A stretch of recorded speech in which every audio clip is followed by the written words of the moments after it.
The night I almost died, I discovered two things. 1. Danger can appear in the most ordinary corners of America. 2. My roommate was anything but ordinary. It started like every other Thursday night in our crumbling college apartment complex. The kind where the walls carried whispers of neighbors' arguments, and the stairwell smelled faintly of stale beer. I had stayed late at the library, my backpack heavy with textbooks I barely understood, when I noticed shadows moving faster than they should have in the alley near our building. "Hey, you lost?" One of the men sneered, stepping out with a grin that wasn't really a grin. There were 3 of them.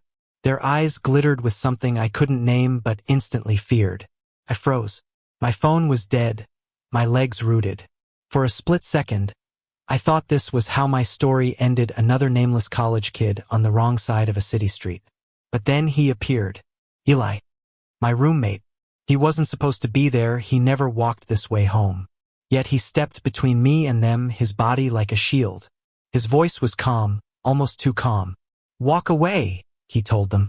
The men laughed. One shoved him. And that was when I saw it, the impossible flicker in Eli's eyes. Like light bending where it shouldn't. The next few seconds blurred. A hand that moved too fast, shadows scattering like frightened birds, and the 3 men stumbling back as if struck by an invisible force. When I blinked again, they were gone. I was still pressed against the brick wall, my heart crashing against my ribs. Eli turned to me, his hoodie slightly torn, his breath steady. And then he smiled. Not the kind of smile you give a friend, but the kind that tries to hide something. Something huge. Something terrifying. I don't know what came over me. Maybe it was relief, maybe adrenaline, maybe the fact that for the first time in my life, I'd seen someone risk everything for me. I stepped forward, grabbed his arm, and before I could think, I kissed him. The world stilled. His body stiffened, his breath caught, and for a second I thought I'd ruined everything. But then, just as quickly, he pulled away, his eyes dark and unreadable. "You shouldn't have seen that," he whispered. Those words cut deeper than any blade. Back in our apartment, silence pressed heavy between us. I kept replaying the alley in my mind, his hand raised, the way the air itself seemed to obey him. "What are you?" I finally asked, my voice shaking more than I wanted it to. He didn't answer. He sat on his bed, staring at the wall like it held secrets only he could read. His jaw tightened, the veins in his hands visible. "I'm your roommate," he said at last, like that was the only truth I was allowed. But I couldn't forget the way those men had fled. I couldn't forget the way I had kissed him, reckless and desperate, and the way he had pulled back like I had touched a wound. Sleep didn't come easily that night. When I did drift off, I dreamed of his eyes glowing faintly in the dark, watching over me. The next morning, the world pretended nothing had happened. Students rushed to class, buses groaned down the street, and life went on. Except for me. I walked beside Eli in silence, every glance at him filled with questions I couldn't voice. Finally, halfway across campus, I couldn't hold it in. "You saved me," I said, my tone more accusation than gratitude. He stopped walking, turned to me, and for the first time I saw cracks in his armor. His lips pressed into a thin line. "I told you," he said. "You shouldn't have seen that." I swallowed. But I did. And maybe it was madness, but instead of fear, I felt something else rising in me, a dangerous pull, a need to understand him. The days that followed were a storm. Eli grew quieter, avoiding my gaze, sometimes disappearing for hours without explanation. But danger lingered too. I noticed strange cars parked near our building at night. Men in suits who weren't students, watching, waiting. One evening I confronted him. He was leaning against the kitchen counter, sipping water like he hadn't just vanished for 6 hours. "They're watching us," I said. He didn't look surprised. He only sighed, setting the glass down. "They're not watching us. They're watching me." "Why?" His eyes finally met mine, and for the first time I realized how tired he looked. Not physically, but like someone carrying a weight too heavy to bear. "Because people fear what they don't understand," he said. "And I am very hard to understand." It should have been enough to scare me away. Instead, it drew me closer. I found myself studying the way his shoulders tensed whenever he heard footsteps behind us, the way his eyes scanned every room like he expected danger. And the more I watched, the more I realized Eli wasn't just hiding from the world. He was protecting it. But who was protecting him? That question haunted me more than anything. One night, the silence between us broke. It was raining, the sound loud against the windows. Eli sat on the couch, his hoodie pulled tight, staring at nothing. I sat beside him, my heart a mess. "You don't have to carry it alone," I whispered. His head turned slowly, his eyes searching mine. For a heartbeat, the walls around him cracked, and I saw not the mysterious savior, not the impossible power, but a boy my age, scared and lonely. "You don't know what you're asking," he said, voice rough. "Then tell me," I urged. And for the first time since that night in the alley, he didn't push me away. That was how I learned the truth. Not all of it, not yet, but enough. Eli wasn't human, not entirely. Born with a gift he didn't choose. Hunted by people who wanted to use him or destroy him. He had been running his whole life. And somehow he had ended up here in a shabby apartment with me, trying to pretend he could live like everyone else. When he finished, silence stretched between us. My chest ached with too many emotions: fear, awe, heartbreak. But above it all was something stronger. The urge to reach for him.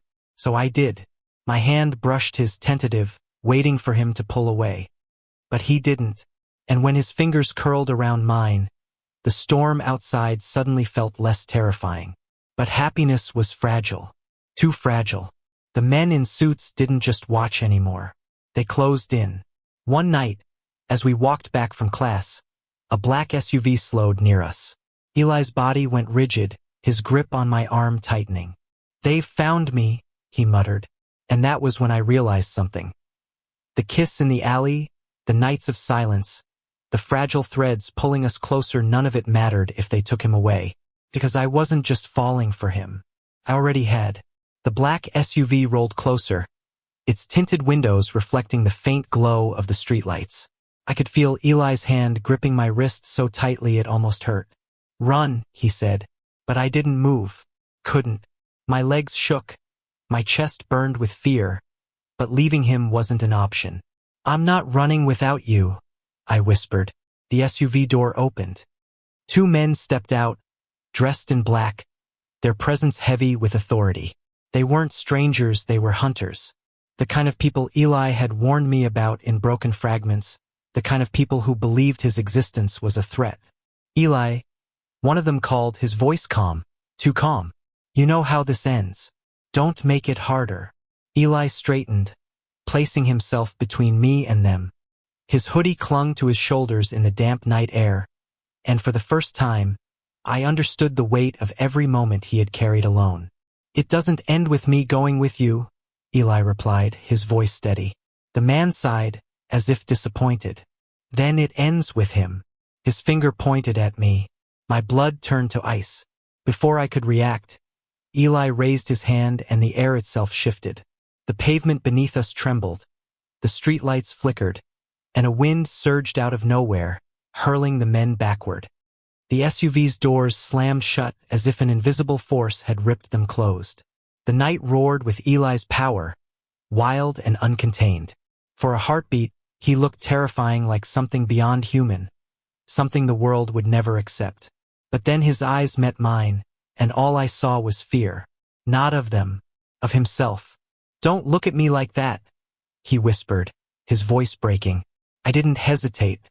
I stepped forward, grabbed his face in my hands, and forced him to see me clearly. "I'm looking at the person who saved me. The person my throat tightened, but I forced the words out. The person I love." The world stilled. The wind died. His breath caught, his eyes wide with disbelief. "You don't mean that," he said, his voice raw. But I did. God, I did. I'd been terrified of saying it, terrified of what it might mean. But in that moment, with danger closing in and everything fragile around us, there was no other truth left. "I do," I said, my forehead pressed against his. "And I don't care what you are, Eli. I don't care what they say. You're mine." For the first time since I'd known him, his walls collapsed completely. His hands trembled as they cupped the back of my neck, pulling me into a kiss that felt like surrender and salvation all at once. It was desperate, bruising, full of the fear that this might be our last, but also full of the hope that maybe, just maybe, it wasn't. When we pulled apart, the men were gone. The SUV had retreated, the night eerily quiet again. "They'll be back," Eli murmured, guilt heavy in his voice. "They always come back." "Then let them," I said. My hand found his, lacing our fingers together. "Because this time you're not alone." The weeks that followed weren't easy. We lived with shadows at our backs, the knowledge that at any moment, the world could rip him away from me. But something had shifted, not just in him, but in us. Eli began to trust me with pieces of himself he'd never shared before. Late at night, lying in the dark, he would whisper stories of his childhood, of powers he couldn't control, of towns his family had fled from, of nights spent hiding because safety was never more than temporary. "I never thought I'd stay anywhere long," he admitted one night, his voice breaking softly. "But then I met you." I reached for his hand under the covers, squeezing it tightly. "Then stay with me." He turned to me, his eyes shining in the moonlight. "You don't know what you're asking." "I know exactly what I'm asking," I whispered. "I'm asking you not to give up on us." And slowly, painfully, he didn't. When the men in suits returned, we were ready. This time, it wasn't just Eli standing in their way. It was me too, terrified but unflinching, refusing to be pushed aside. I didn't have powers. I couldn't bend air or light. But I had him, and I wasn't letting go. Together, we faced them not as a weapon and a target, but as two people bound by something stronger than fear. And maybe that was what changed everything. They didn't capture him that night. They didn't win. And though the future was uncertain, though the threat was still real, one truth remained unshaken. We had each other. On a quiet morning not long after, I woke to find Eli sitting by the window, the first light of dawn painting his face gold. He looked peaceful for once, his guard lowered, his expression soft. "You're staring," he teased when he noticed me awake. "Get used to it," I replied, smiling. He shook his head, but his smile reached his eyes, and it was real this time. No secrets, no walls, no masks. Just him. Just us. And in that moment, I realized something. The world might never understand him. It might never understand us. But we didn't need it to, because love, when it was real, didn't ask for permission. It simply existed, stronger than fear, stronger than hate, stronger than anything that tried to tear it apart. I crawled out of bed, wrapping my arms around him from behind, my cheek resting against his shoulder. He leaned into me with a quiet sigh, and for the first time since the alley, I felt safe. Not because the danger was gone, but because we were together. And maybe that was the truth he'd been hiding all along. Not his power, not his fear, but this, that even someone like him, someone hunted and broken, could still be loved by me. And I wasn't letting go. Thank you for listening. Don't forget to like and subscribe to stay updated with the latest videos.